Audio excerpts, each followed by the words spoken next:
So Salesforce.com isn't necessarily the tool itself. It is the overall brand.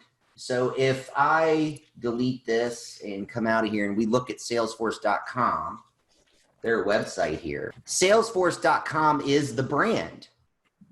So what does it sell? Well, look at all of these products. So what has happened over time, initially Salesforce.com was just a CRM. What does CRM mean? It could mean a lot of things to a lot of people. If you're in marketing, it probably means tracking relationships and generating leads and assigning them to marketing campaigns so you see what's working and the analytics involved with that, right? Whereas if you're in service, it's a completely different type of situation, isn't it? We're managing support tickets of some kind. Where in sales, we're talking about turning potential clients into new customers, so people into dollars, right? So the way that I look at this, and this is just one way of seeing things, from a sales standpoint, if you look at this, think about it like a bottling application. When I say that, I come from industrial automation, so my mind kind of works like this. But let's say that we're selling bottles of pop. So you got 100 bottles an hour. They're going to come into this automated process. These are big machines, right, that feed and we're filling the bottles. So the first thing that is going to happen is there's a process here called clean. And we're literally going to clean these bottles before we fill them up. And the capacity for clean bottles per hour is 150 bottles an hour. The second process after clean is going to be fill. So we're literally going to take our liquid, take the clean bottles, it'll feed into fill, and we're going to fill those bottles. And this one, our machine has a capacity of 50 bottles per hour. And then finally, we have what we're calling pack and ship. So we're going to take our clean, filled, capped bottles, we're going to place them into our marketed cardboard or whatever we're putting them into, and they're going to come out of that process a new product ready to sell. And this one has a capacity of 250 bottles per hour. So when we send in our 100 bottles an hour here initially, and it has a capacity on clean of 150, what happens here? We're slowing the process. Well, there's 150, so it just goes whoosh, right? They come through, the bottles get cleaned, and there's no lag at all because the capacity of the clean process here is more than the input, see? So it could take up to 150 an hour, but we're only putting in 100. So it just goes zing right on through that point in the process. This is process one here. Then process two, when we're filling, it only has a capacity of 50 bottles per hour. So what happens when we try to stick 100 in it? You create a bottleneck, you know. There's a literal bottleneck here of how many bottles?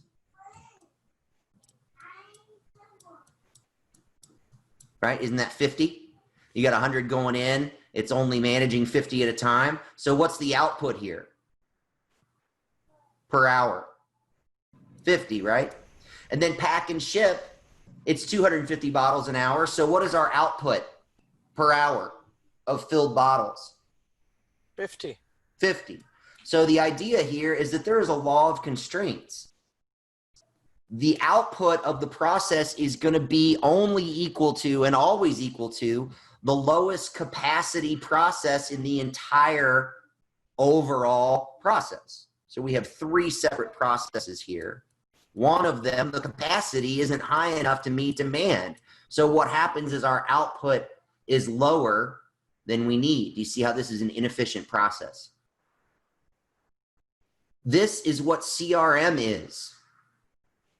Instead of selling bottles or instead of creating bottles, in our situation, if we're talking about a for-profit entity selling generators, we don't have 100 bottles, we got 100 generators, right? So the way that this is looked at from a sales perspective generally, if I take this whole thing and I kind of turn it sideways and I say, instead of bottles, we've got potential clients. Sorry, I got a new mouse, so my writing is a tad off. Potential clients here. So if I have 100 potential clients going in here, so I've got 100 here, and let's call this stage prospecting. So instead of a bottling process here, there is a process called prospecting. Well, what are we probably doing during prospecting? Well, they're already a potential client, right? But so they're not a customer. We're filtering them, right? We're going to ask them questions. And down here at the bottom, we're going to have what we call closed won. And down here is closed lost. So during prospecting, there would be a list of things that we need to do. We're going to call them up. We're going to send them an email. We're going to try and ask them questions in order to do what? Understand their needs. Yes. So what happens if they've already bought from somebody else? You can use it as for them for servicing that. Well, we're going to set it to close lost, aren't we? So if we call them up here during prospecting and they say, oh no, I already bought from your competitor. We're just going to drop that opportunity into close lost. It'll be 0%. It's closed and we're on to the next one. So then during this prospecting stage, they call these stages in our process here. So during that prospecting stage, we're going to be trying to figure out if they're even qualified to purchase our product in the first place. And then the next step, so once they have been kind of specified and we say, all right, this is somebody that really is a potential client here, what's going to happen? Well, more than half of them at that point are probably going to end up in close lost. So then we'll say, all right, now I've got 50 left. And this might be needs analysis.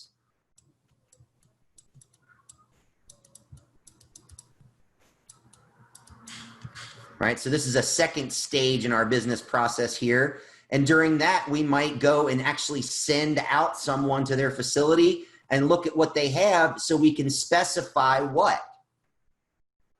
What are we trying to sell them at Halo Power?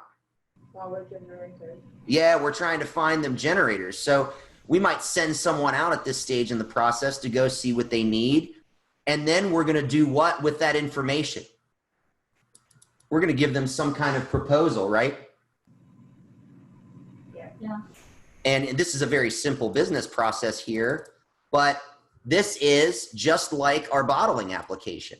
You know, in a perfect world, like we'd say in engineering, in a vacuum, what is the highest number of output that we would see in this situation? What would be a best case scenario? 5. 25. If we propose 25 and we win them all, right? Is that going to happen? No. No. So we're probably going to have some lower number, let's say 5 of those that actually sell. This is what's known as a sales funnel. And this is what a CRM does. We literally take a business process and we embed it in the software. And the software becomes an engine for taking our input of potential clients and filtering them down through the funnel and collecting the closed won customers or dollars at the end of the process. This would be a sales funnel for what we call a sales process.